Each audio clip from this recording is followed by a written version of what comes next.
Allahabad university की vice chancellor doctor Sangeeta Srivastava ने अजान से नींद में खलल पड़ने को लेकर शिकायत की है। Vice chancellor doctor Sangeeta Srivastava ने प्रयागराज के कमिश्नर, आईजी और एसएसपी, डीएम समेत कई अधिकारियों को इस मामले में चिट्ठी लिखी है। वीसी ने चिट्ठी में कहा कि रोज सुबह करीब 5:30 बजे मस्जिद में अजान होती है। ऐसे में लाउडस्पीकर की तेज आवाज उनकी नींद में खलल डालती है।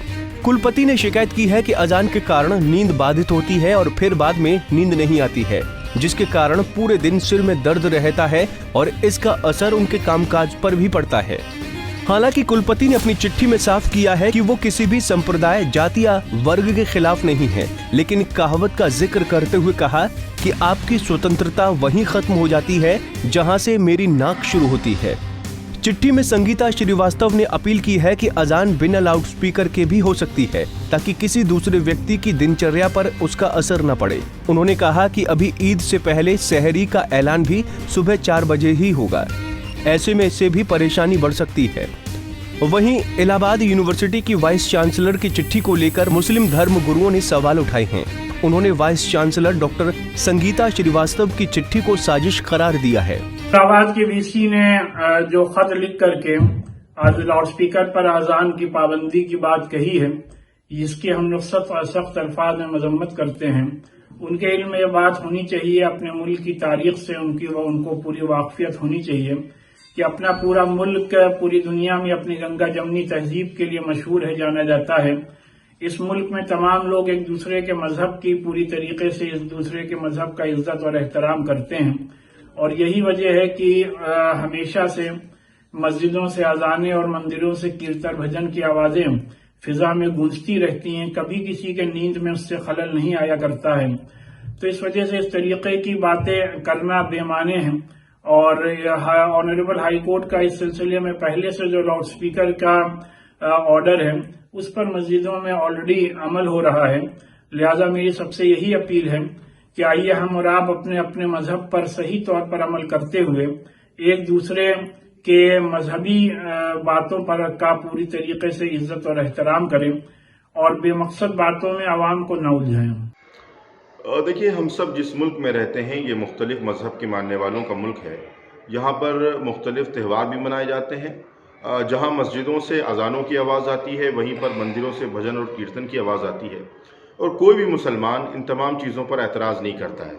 होली के मौके पर बड़ी तादाद में डीजे का इस्तेमाल होता है। जिस शहर से हमारे कुलपति साहब ने ये लेटर लिखा है वहाँ पर कुंभ के मौके पर कसीर तादाद में लाउड स्पीकर का भी इस्तेमाल होता है और रास्तों को भी बंद किया जाता है। लेकिन कोई भी मुसलमान कभी भी किसी भी सूरत में इन तमाम चीज़ों पर कोई एतराज़ नहीं करता है।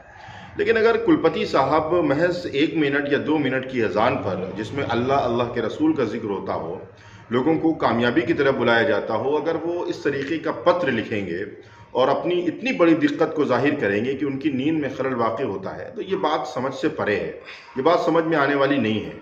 इसलिए कि अगर आप तारीख़ देखें तो इससे पहले भी प्रयागराज और इलाहाबाद के अंदर बड़े पैमाने पर कुंभ के मौके पर लाउड स्पीकर का भी इस्तेमाल हुआ, सड़कों को भी बंद किया गया। होली के मौके पर या कांवड़ यात्रा के मौके पर सड़कों को भी बंद किया जाता है, लाउड स्पीकर का भी इस्तेमाल होता है, लेकिन एक भी पत्र सामने नहीं आता है। इसलिए मेरा ये मानना है कि एक सोची समझी साजिश के तहत, एक नॉन इशू को इशू बनाने के तहत ये काम किया गया, ये पत्र लिखा गया है।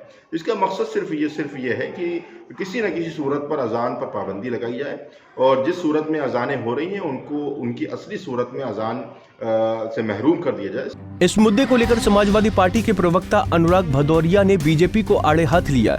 उन्होंने कहा कि जब से बीजेपी की सरकार सत्ता में आई है तब से देश सिर्फ जाति और धर्म की राजनीति चल रही है।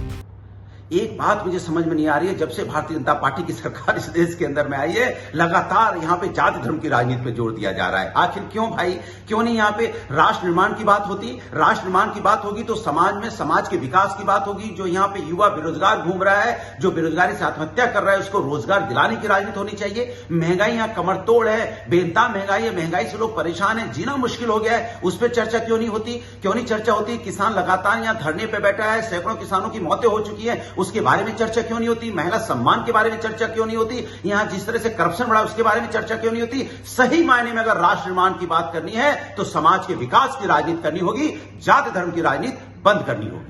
आपको बता दें कि वीसी संगीता श्रीवास्तव प्रयागराज के पौष इलाके सिविल लाइंस में रहती हैं। उनके घर के पास में ही मस्जिद है।